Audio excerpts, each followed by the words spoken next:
Willkommen, bienvenue, welcome pour une nouvelle vidéo. Tchin tchin.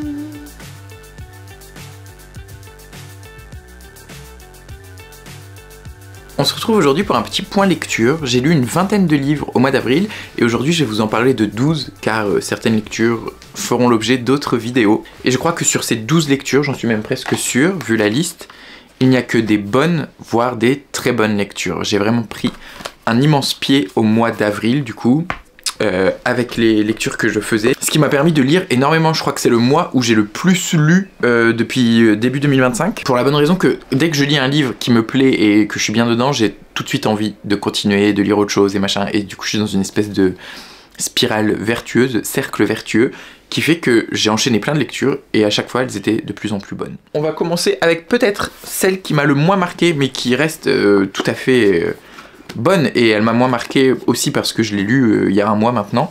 C'est Dios et Florida de Ivy Pochoda que j'ai reçu en service de presse dans la maison d'édition Globe. On nous vend ça dans la petite phrase d'accroche. Dans une prose coup de poing, Ivy Pochoda offre un Thelma et Louise moderne et haletant.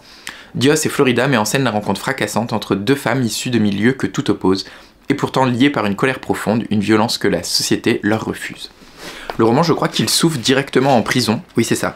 C'est une détenue qui nous dit « Je vais vous raconter une histoire, l'histoire de Dios et Florida ». Cette femme est en cellule et elle va nous raconter l'histoire de deux autres co-détenues, dont une avec qui elle dort. C'est un roman qui est très très sombre parce que ça commence dans une prison et après ça évolue dans un espèce de road movie très crasseux dans la banlieue de Los Angeles. Et même si on va dans des milieux cossus, il y a cette ambiance noire pleine d'huile tout au long du bouquin, j'ai trouvé. Il y a vraiment une chape de plomb. C'est peut-être aussi pour ça que ça m'a un peu moins plu, enfin que c'est ce roman-là qui me marque le moins dans cette sélection, parce que c'est vraiment très lourd. La prose est, comme ils le disent eux, coup de poing, c'est-à-dire que c'est vraiment très cru, assez violent, des phrases courtes, beaucoup de dialogues, des dialogues en mode un peu ping-pong, tout ça. Une oralité parce que les personnages voilà, parlent beaucoup et donc ils s'expriment comme tout à chacun, mais une vient d'un milieu un peu plus aisé, mais qui essaye de... Vous voyez, c'est un peu la canaille de bonne famille, quoi. Et l'autre qui, elle, est par contre d'un milieu beaucoup plus pauvre et en plus qui a quand même des tendances psychologiques, pathologiques, je pense. Et ces deux femmes se rencontrent donc en prison et celle qui est plus pauvre va se mettre en tête de poursuivre celle qui est un peu plus aisée. Et celle qui est aisée va bénéficier d'une remise de peine, donc c'est pour ça qu'on va la voir sortir de la prison.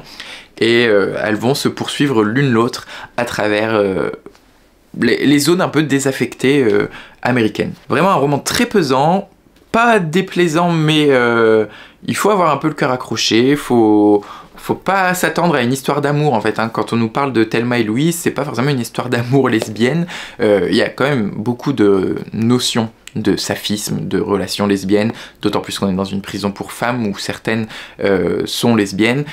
Et nos personnages, c'est un peu ambigu, un peu flou, enfin, ça joue aussi sur cette fluidité et sur la violence qui est un peu partout dans le roman, tant dans les personnages que dans les milieux côtoyés. Je n'ai pas le roman sous les mains car je l'ai lu en numérique, mais dès que je le trouve en librairie, je l'achète car je veux l'avoir au même titre que tous les romans de cette autrice.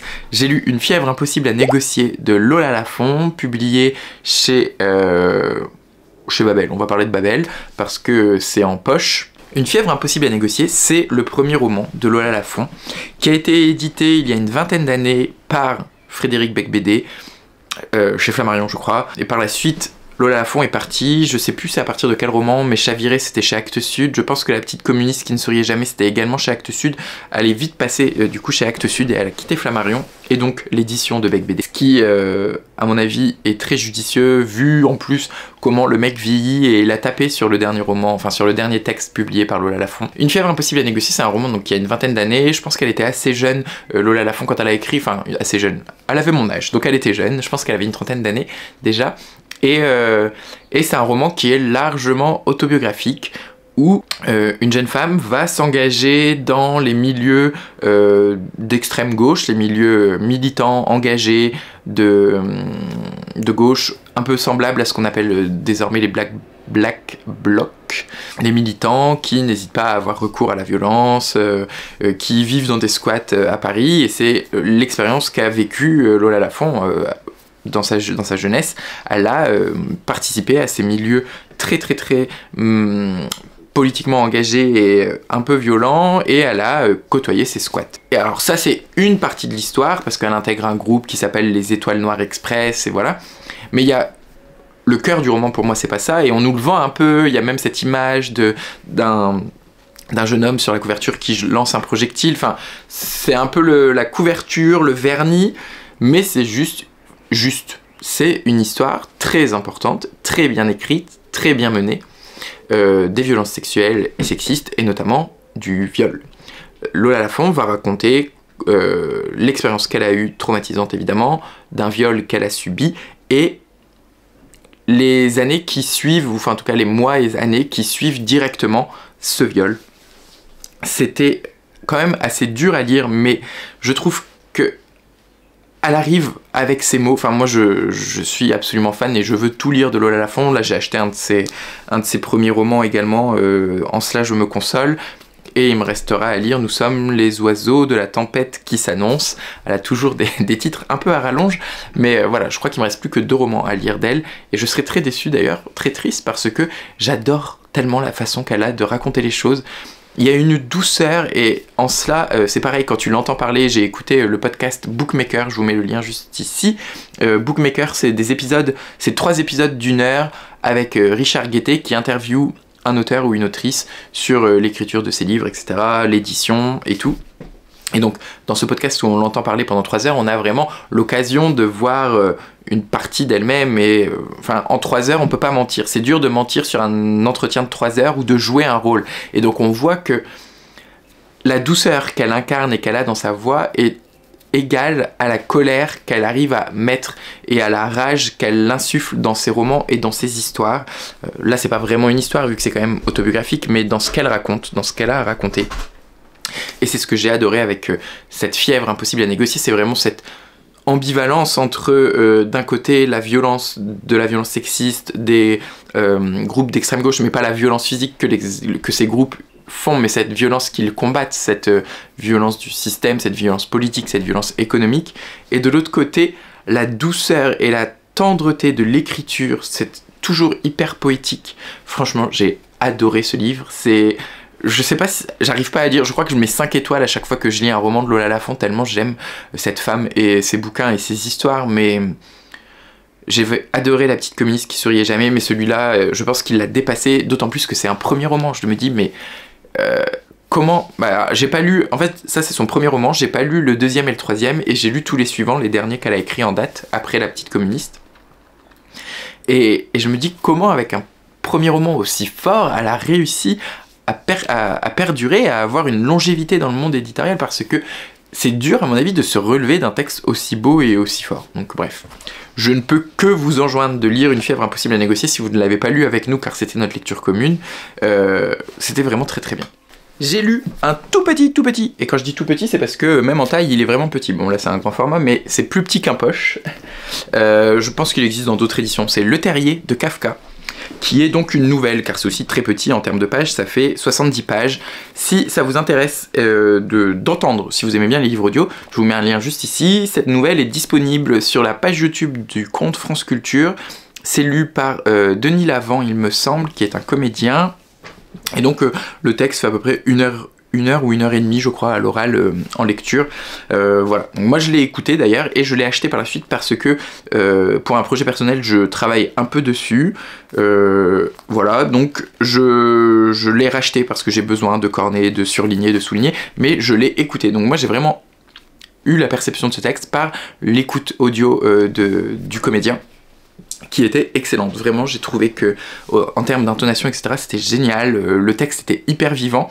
C'est pas chose aisée parce que c'est un monologue. En gros, on va suivre un personnage qui est un animal, un homme, on sait pas trop. C'est un truc un peu anthropomorphe, comme Kafka sait le faire. Moi, d'ailleurs, je n'ai pas prévenu, mais c'est mon entrée dans l'œuvre de Kafka. Je n'ai jamais rien lu de l'auteur. Et je commence par la fin parce que Le Terrier est une nouvelle qu'il a écrite avant de mourir, il a même pas eu le temps de la terminer, et ça a été publié à titre posthume en 1920 et quelques, je crois. Donc, c'est pas marqué là, mais voilà, c'est vraiment la fin de l'œuvre de Kafka. Et donc, j'ai pas de référence, je peux pas comparer avec le reste de son œuvre, mais je crois avoir compris qu'il y avait quand même cette forte notion entre l'homme et l'animal, la bête et l'homme. Et là, on est vraiment dans ce délire de bête et de trucs un peu anthropomorphes, parce qu'on suit un personnage, je vous dis, qui fait un monologue sur son terrier. Il est enfermé dans un grand terrier avec plein de galeries et de réseaux. Il est aussi bien dans ce terrier qu'il se sent en danger. En fait, c'est vraiment un lieu qu'il a créé pour lui, qu'il a façonné comme il le voulait, avec un centre névralgique et plein de petites galeries et tout ça. Mais en même temps, il a l'impression, enfin il l'entend, qu'il y a des bêtes, qu'il y a quelque chose, une force, un truc, qui est dans les autres galeries, qui est autour, dans ce que lui il n'a pas creusé, dans ce que lui il n'a pas exploré, il y a quelque chose qui rôde et qui veut l'attaquer. Et donc c'est ce monologue un peu très psychologique, enfin c'est un roman entièrement psychologique, où il est dans ce lieu que lui il connaît si bien, et en même temps il ne se sent jamais plus en danger que là. Et j'ai adoré, enfin franchement je trouve que oralement c'était délicieux à écouter. Vu que je vous dis je vais devoir travailler dessus pour un projet personnel, je vais le relire, le relire. J'aurai sûrement une expérience différente à la lecture que par ce que Denis Lavant a bien voulu me transmettre par sa voix, mais en tout cas j'ai beaucoup aimé cette lecture qui m'a fait un peu sortir de ma zone de confort. Je vous préviens, ce point lecture est un peu une amorce du mois de juin. Alors là, je le tourne début mai, mais au mois de juin, on va se concentrer, enfin, je vais me concentrer sur les lectures LGBT. Non pas que le reste de l'année, j'en lis pas, la preuve, là, je vais vous en montrer, je pense, au moins 5. Mais voilà, j'ai un peu amorcé le fait que j'ai envie de lire beaucoup d'auteurs, majoritairement surtout, plutôt que des histoires LGBT, mais vraiment des auteurs LGBT. Et j'ai donc lu Queer Theory, une histoire graphique par Meg John Borker et Jules Schiele, je ne sais pas, enfin bref, ces deux auteurs, RIS, activiste universitaire, illustrateur, graphiste. Bah c'est peut-être deux auteurs alors. Non, une autrice et un auteur je pense. Dans tous les cas, on s'en fout, justement c'est tout à fait le genre et le but de ce texte, c'est un texte sur la théorie queer qui est vraiment une théorie très étayé, recherché, avec beaucoup de recherches dessus, peu en Europe, ou en tout cas peu en France, vraiment beaucoup plus dans la sphère anglo-saxonne et anglophone, et qui nous explique, enfin, il y a eu Michel Foucault, et en gros, depuis Michel Foucault, en France, il n'y a pas eu, enfin, il y a sûrement des chercheurs qui travaillent dessus, mais il n'y a pas eu de gros renouvellements sur la théorie depuis Foucault. C'est plus dans le monde anglo-saxon, notamment avec l'intersectionnalité et le combat racial aux États-Unis, le droit des personnes noires, tout ça, qui sont venus s'ajouter, s'agréger à cette théorie queer, parce que cette théorie queer, elle devient vraiment, elle s'agrandit de plus en plus, elle s'étoffe au fur et à mesure du temps. Et alors là, c'est vraiment un petit précis pour tout comprendre, avec, en gros, vous avez un titre, un petit texte explicatif et un dessin, très souvent humoristique. On retrouve évidemment très régulièrement Michel Foucault, on retrouve très souvent Judith Butler, qui sont un peu les deux, le papa et la maman, ce qui est assez ironique, mais le papa et la maman de la théorie queer. J'ai adoré parce que c'est un peu une montagne, cette théorie, qui me paraissait jusque-là insurmontable. Alors c'est quand même très pointu, hein, je vous le dis, il y a les dessins, tout ça, il y a vraiment un travail de vulgarisation qui est fait, mais qui n'est pas fait à l'extrême. Il y a encore beaucoup de contenu très dense dans le bouquin, donc il faut être un peu accroché, il faut déjà avoir quelques références, il faut connaître un peu le sujet. Par la fin, je trouve que c'est peut-être un peu plus... En fait, c'est vraiment le milieu. Au début, l'introduction et la conclusion sont assez vulgarisées. Le milieu où on rentre vraiment dans le dur de la théorie queer, là, c'est un peu plus ardu, quoi. Mais c'est pas du tout inintéressant, bien au-delà. bien au contraire. Excellent. Excellent ouvrage, ça coûte 20 €, c'est franchement pas si cher parce que c'est quand même assez épais, ça fait 200 pages, on se rend pas compte comme ça mais ça fait 200 pages et c'est pas le bouquin que, vu qu'il y a quand même du contenu universitaire, c'est pas le bouquin que tu dévores et même s'il y a les dessins apportent quelque chose parfois, alors ils sont assez répétitifs, on voit souvent les mêmes formes, enfin les mêmes constructions dans le dessin, tout ça, mais c'est intéressant et ça permet d'un peu plus vulgariser le truc, donc c'était vraiment une excellente lecture à faire. Autant vous dire que là on va faire un virage à 3000 degrés car j'ai lu Été de Edith Wharton qui m'avait été offert par Audrey, c'est ça, de la part de Audrey, et qui était mon book calendar. Vous savez, tous les mois je me tire un livre au sort parmi 12 livres de ma pile à lire et je m'impose de le lire durant le mois. Et donc là j'avais tiré Été de Edith Wharton et en fait, je suis Eve Lecture, je vous mets la chaîne juste ici, du compte YouTube Eve Lecture, et je crois que c'est, sinon son livre préféré, un de ses livres préférés. Et donc ça m'avait intrigué. Cette édition chez 18 est très belle, elle est plus belle d'ailleurs je trouve que l'autre qui est un peu toute rose avec juste écrit été en gros, enfin vraiment j'aime beaucoup cette édition. Et voilà, je n'avais aucune idée de quoi ça parle, de quoi ça parlait. Enfin, je n'avais aucune idée du sujet, à part que, voilà, c'est Edith Wharton. Elle est née, c'est paru en 1917, donc elle doit être de la fin du 18e, début 20e. C'est une histoire un peu, au début je me suis dit, je suis en train de lire La petite maison dans la prairie, et c'est pas pour me déplaire, vraiment, le texte est court, il fait 225 pages. Je l'ai lu une après-midi pendant mes vacances, l'été, enfin pas l'été, voilà, au printemps, début du printemps.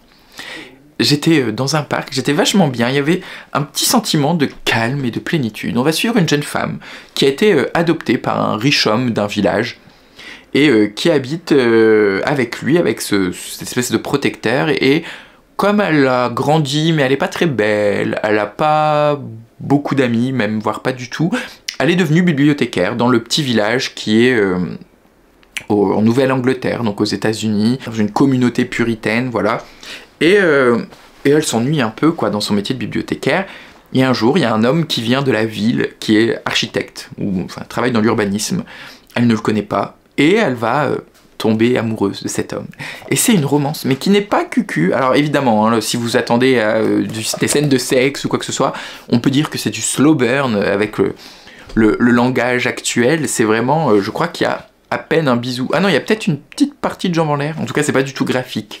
Mais c'est très lent hein, à se mettre en place. Enfin, très lent. Dans la mesure du possible, étant donné que le texte ne fait que 220 pages. Mais j'étais vraiment... C'est une lecture calme, reposante. Pourtant, comment dire, les scènes sont assez riches en émotions. Enfin, je vois derrière, c'est marqué à sa parution en 1917, le bouquin fait scandale. Oui, peut-être qu'à l'époque ça a fait scandale parce que je vous dis, il y a quand même peut-être effectivement un peu plus que des bisous, mais voilà. Et donc cette jeune fille, elle est un peu en quête d'identité parce que vu qu'elle a été adoptée par ce riche homme qu'elle n'apprécie pas trop par ailleurs et contre lequel elle se rebelle par la suite, elle vient d'un petit village dans la montagne perdu avec des pauvres. En gros, les pauvres habitent dans un espèce de bidonville et elle sait qu'elle vient de là-bas, mais elle sait pas pourquoi, en gros, elle est arrivée dans le village et pourquoi on l'a pris sous sa protection. Donc il y a cette petite quête identitaire.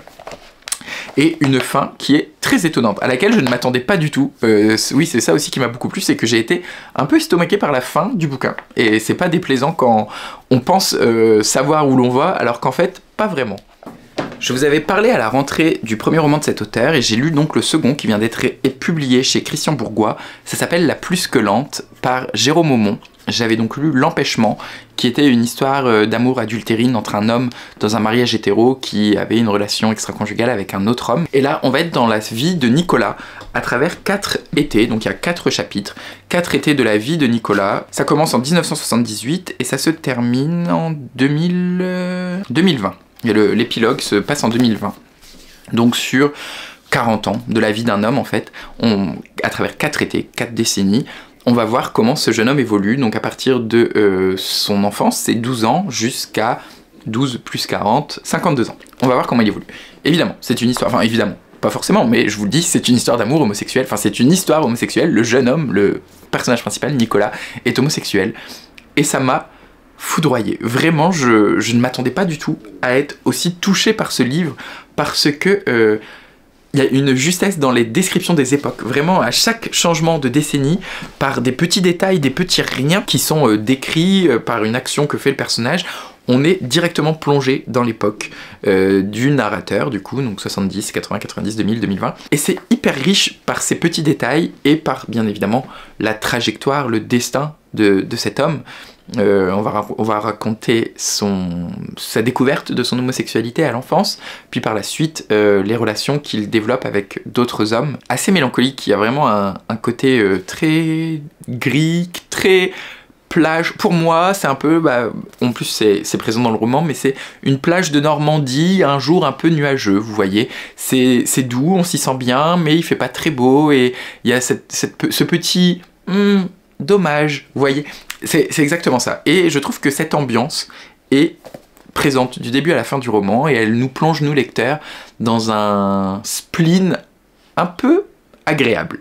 Donc c'est vraiment une très bonne lecture. Je vous en dis pas beaucoup plus, ça fait 150 pages, donc c'est pas nécessaire d'étayer le propos. Un autre essai LGBT que j'ai lu, Écologie des viandes, voyage en terre cuire, de Silecer Maupois, publié chez Cambourakis. En poche, là c'est chez Cambourakis poche, mais c'est disponible en Cambourakis grand format également. J'ai, comme vous pourrez peut-être le voir, corné énormément de pages. C'est un peu un texte protéiforme qui va un peu partout.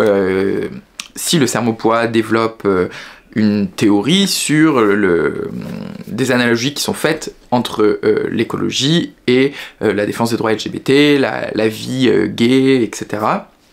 Donc il y a quand même pas mal de passages théoriques qui aussi renvoient à d'autres théories déjà existantes. Il n'invente pas cette analogie entre l'écologie et la théorie LGBT, donc il va chercher du côté des scientifiques qui ont montré que la nature était résolument gay, que ce soit les plantes ou les animaux. Il y a des animaux homosexuels, en tout cas qui ont des comportements qu'on pourrait nous qualifier de comportements homosexuels. On est dimanche matin, il est 11 h, c'est la messe, il y a les cloches qui sonnent. J'habite juste à côté d'une église. Je vais fermer la fenêtre. Même la fenêtre fermée, on entend un peu les cloches, mais c'est pas grave. Donc il y a ces parties théoriques, donc je vous dis, il y a la nature gay, il y a des groupes activistes qui sont des communautés homosexuelles, enfin en tout cas des groupes d'activisme homosexuels qui ont eux aussi lutté dans les luttes écologiques, dans les combats, les manifestations écologiques. Et à côté de ça, il y a aussi Silecer Maupois lui-même qui va aller visiter ces bastions écolo-queer, des lieux des collectifs qui vivent ensemble dans une ferme un peu en dehors de la ville, en dehors du monde. Mais à côté de ça, il y a aussi des communautés urbaines avec des petits jardins, des petites oasis dans des villes. Je crois il y en a une à Marseille par exemple, où il y a des communautés qui se retrouvent et qui travaillent la terre, qui entretiennent un jardin. Enfin, il y a vraiment plein de lieux qui visitent, et aussi des auteurs un peu oubliés qui sont des auteurs homosexuels, lesbiennes, gays, bi, trans, qui ont eux-mêmes participé à cette mémoire gay écolo, qui ont écrit des textes mais qui n'ont pas eu de postérité, qui n'ont pas été tant acceptés, considérés comme tels, parce que principalement ces gens étaient LGBT justement, et donc du coup on a donné moins de valeur à leur travail, et il va aller un peu sur leurs traces. Il va aller visiter la maison d'un mec gay qui a écrit beaucoup en Angleterre, il va marcher un peu dans les pas de Virginia Woolf, etc. Donc c'est hyper intéressant. Alors pour le coup Virginia Woolf, elle a une postérité, mais c'est hyper intéressant, c'est un peu parfois ardos à lire aussi, je vous dis, hein. Il y a quand même pas mal des notes de bas de page, je sais plus, on finit à je crois 350 notes de bas de page, donc c'est vous dire, le texte est quand même très recherché, il y a beaucoup de références, de sources, tout est sourcé, à chaque page il y a au moins 3 sources, enfin c'est très très impressionnant. En fait c'est simple, le bouquin fait 350 pages, donc considérez qu'au moins chaque page vous avez une note de bas de page qui renvoie à un ouvrage, à un texte, à une photo, machin. Donc voilà, j'ai adoré, ça m'a vraiment donné envie de m'investir dans les milieux associatifs, dans le militantisme PD, LGBT, vous voyez, vraiment prendre part au combat moi aussi, être présent, et c'est ça que j'adore avec ce genre de littérature, c'est quand on en ressort différent, quand ces 350 pages donnent envie de soi-même se bouger le cucu et d'aller... sinon manifester, au moins participer à quelque chose et être là, être présent. Et ça a été exactement le cas avec ce texte, donc c'était génial. J'ai lu ensuite un bouquin que j'avais très envie de lire depuis sa sortie en grand format et je ne sais pas pourquoi, je l'avais acheté en numérique, je l'avais mis sur ma liseuse, je l'ai jamais lu, je suis tombé dessus en poche, je l'ai acheté, je me suis jeté dessus et j'ai donc lu Ghost Town de Kevin Chen, publié chez Point, qui, je n'ai plus de batterie, qui je pense est un texte un peu coquin dans le sens où l'auteur s'amuse un peu avec son lecteur. Je m'explique. Kevin Chen est un homme taïwanais. Il est né à Yongjin et a débuté sa carrière artistique en tant qu'acteur. Il vit aujourd'hui à Berlin et a publié plusieurs romans, des essais, des recueils, des nouvelles. Il est lauréat entre autres du Grand Prix de littérature taïwanaise. Donc c'est un auteur taïwanais qui a grandi à Taïwan et qui est parti vivre à Berlin. Et là, le personnage principal est un homme qui est taïwanais, la famille vit à Taïwan et qui est parti vivre à Berlin, qui est homosexuel comme Kevin Chen. Enfin voilà, il y a vraiment beaucoup de ressemblances entre l'auteur et je pense le personnage principal, mais à mon avis, c'est pas autobiographique dans le sens où il se passe des trucs quand même assez graves dans le bouquin. Alors peut-être qu'au niveau familial et tout ce qui se passe à Taïwan, cela est autobiographique, mais pour le côté un peu plus romanesque et fictionnel, ce qui se passe à Berlin, à mon avis, est plus éloigné de sa réalité. En tout cas, je l'espère. J'ai fait quelques recherches sur internet, j'ai pas trouvé... Il y a des événements dans le bouquin, je vous dis, qui sont assez graves, et j'ai pas trouvé ça dans la biographie de l'auteur, du mec. Donc je me dis, à mon avis, il lui en a joué, et heureusement, si c'est le cas, parce que c'est quand même des trucs un peu profonds. J'ai adoré ce texte. Franchement, je suis désolé, j'adore tous mes livres, je ne fais que des bonnes lectures, je ne choisis que des bons livres, ça devient lassant à regarder, j'adore ça. Mais alors là, pour le coup, c'est une histoire d'amour homosexuel, ça a tout pour me plaire, on va suivre un mec qui est en couple, relation un peu particulière parce que un Taïwanais très pauvre avec un homme allemand un peu plus aisé, enfin une petite domination culturelle, sociale, économique dans ce couple. C'est follement riche. En fait, c'est vraiment pas le cœur du roman, cette histoire d'amour homosexuel, pas du tout, loin de là. On va suivre la vie de cette famille taïwanaise le jour de la fête des morts. En gros, c'est sur plusieurs temporalités. Il y a dans le temps présent la fête des morts avec le retour au pays du jeune fils homosexuel qui revient dans sa famille pour la fête des morts. Et à côté de ça, toutes les sœurs, parce qu'on est dans une fratrie avec 5 sœurs et 5 filles et 2 garçons, le personnage principal, un frère et ses 5 sœurs. Et toutes les sœurs, mais pas le frère je crois, donc toutes les sœurs et le personnage principal, donc il y a 6 narrateurs différents, vont prendre la parole à tour de rôle. Chaque chapitre va être la voix d'un de ces personnages, que ce soit dans le temps présent, ou alors pour nous raconter des événements du passé. Enfin ça se passe, c'est narré au présent, mais on nous raconte comment on en est venu là. Et donc on va être plongé dans le Taïwan qui a connu la dictature chinoise, enfin quand le parti ultra-conservateur chinois a été foutu dehors suite à la victoire du parti communiste, le parti conservateur chinois est arrivé sur l'île de Taïwan, il s'est exilé à Taïwan, donc du coup Taïwan était sous domination chinoise, mais en fait pas sous le pouvoir chinois parce que le pouvoir chinois actuel c'était les communistes, enfin voilà, c'est un peu compliqué. Il y a quand même pas mal de références à toute cette histoire taïwanaise, qui est hyper intéressant parce que moi je ne connaissais pas vraiment. J'avais lu des romans, j'avais vu des documentaires cette année d'ailleurs sur Arte qui parlent de la situation taïwanaise avec le fait que possiblement un jour l'île va être attachée à la Chine et qu'il y a les pro-chinois et les contre-chinois. Voilà, donc il y a toute cette histoire de Taïwan qui est tellement folle. En plus ça se passe pas à Taipei, enfin pas uniquement à Taipei, qui est la capitale de Taïwan, où certaines personnes, en fait, certains personnages vont aller vivre à Taipei, mais on est dans la campagne perdue de Taïwan, vraiment un tout petit village avec des maisons, et il y a aussi le développement économique de l'île. On sait que pendant un temps, il y a même le sketch des inconnus, où tout ce qu'on achetait venait de Taïwan, Made in Taiwan, Made in Taiwan. Donc tout ce développement, ce sursaut économique, à quel prix d'ailleurs, et pour qui a profité de ça, ça va être abordé dans le bouquin. Et il y a une espèce d'intrigue avec... on sait que ce jeune homme qui revient à Taïwan a fait quelque chose de très grave en Allemagne, et petit à petit, vraiment chapitre par chapitre, mais faut vraiment creuser, et c'est marrant parce qu'on est un peu dans un espèce de flux de conscience où on nous balance une mini-info, on sent que là ça va être le moment de bascule où on va en savoir plus, et ah mais au fait, quand j'étais petit, dans la piscine de la ville d'à côté, il s'est passé ça, machin...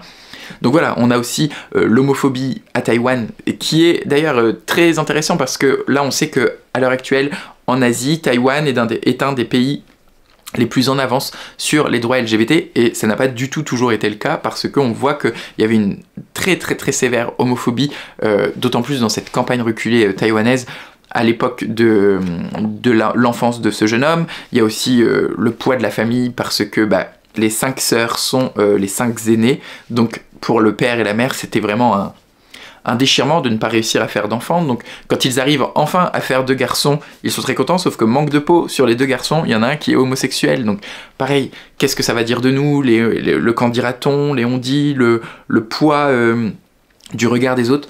Ça aborde tellement de sujets, c'était trop intéressant. Et je trouve que c'est pas tant cacophonique que ça. On se dit putain, il y a 6 personnes qui vont prendre la parole, on est sur plusieurs temporalités, ça se passe un peu à Berlin, beaucoup à Taïwan, la campagne taïwanaise, la capitale, c'est hyper foisonnant et c'est ça que j'ai adoré. Je pense que même si le bouquin fait 500 pages, j'en aurais pris bien 100 à 200 de plus. J'ai adoré, c'est vraiment un dépaysement total ce texte, c'était une grande histoire homosexuelle en plus, écrite par un homosexuel. La vidéo va être sans fin, donc il y a 2 livres dont je vais vous parler quand je vous parlerai des catégories du Shiny Spring Challenge pour le mois de mai-juin. C'est ce que j'avais fait de toute façon la dernière fois, j'avais fait un mini point lecture en début de vidéo, plus après les catégories, et en plus comme les 2 sont des essais, ça rentre parfaitement dans la catégorie... sous les pavés la plage, je crois, je sais même plus le nom de mes propres catégories, mais sachez que je vais très prochainement vous parler de Ascendant Beauf de Rose Lamy et des Résistantes, le rôle crucial des femmes de Philippe Collin, entre autres, parce que c'est un travail qui a regroupé énormément de personnes, vous voyez la taille de la bête. Et voilà. Et les 2 autres romans dont je devais vous parler, j'en parle dans la vidéo de la semaine prochaine qui sera en lien avec le Forum du Livre de Saint-Louis, en partenariat avec le Forum du Livre de Saint-Louis. C'est des romans que j'ai achetés là-bas et dont je vous ai fait un petit point lecture dans la vidéo parce que je les avais lus déjà juste après le forum. J'ai lu Les Négatifs de Audrey Jarre, qui est un roman sur l'emprise psychologique des jeunes étudiants de nos jours, en fait, à New York. Et Lorraine Brûle, qui là est un texte beaucoup plus enflammé et percutant sur comment vivre un peu en marge, en double marge, parce qu'on vit en marge de la France, en Lorraine, qui plus est à Metz, enfin dans la banlieue messoise, et en marge sociale économique parce qu'on n'a pas trop de fric, etc. On est dans des milieux un peu alternatifs, punk rock, associatifs, tout ça. Donc un roman vraiment sur la marge. Et donc ces 2 textes-là, je vous en parle dans la vidéo de la semaine prochaine qui est pour validation en fait. Elle est tournée pour le moment, j'attends juste que le Forum du Livre me la valide.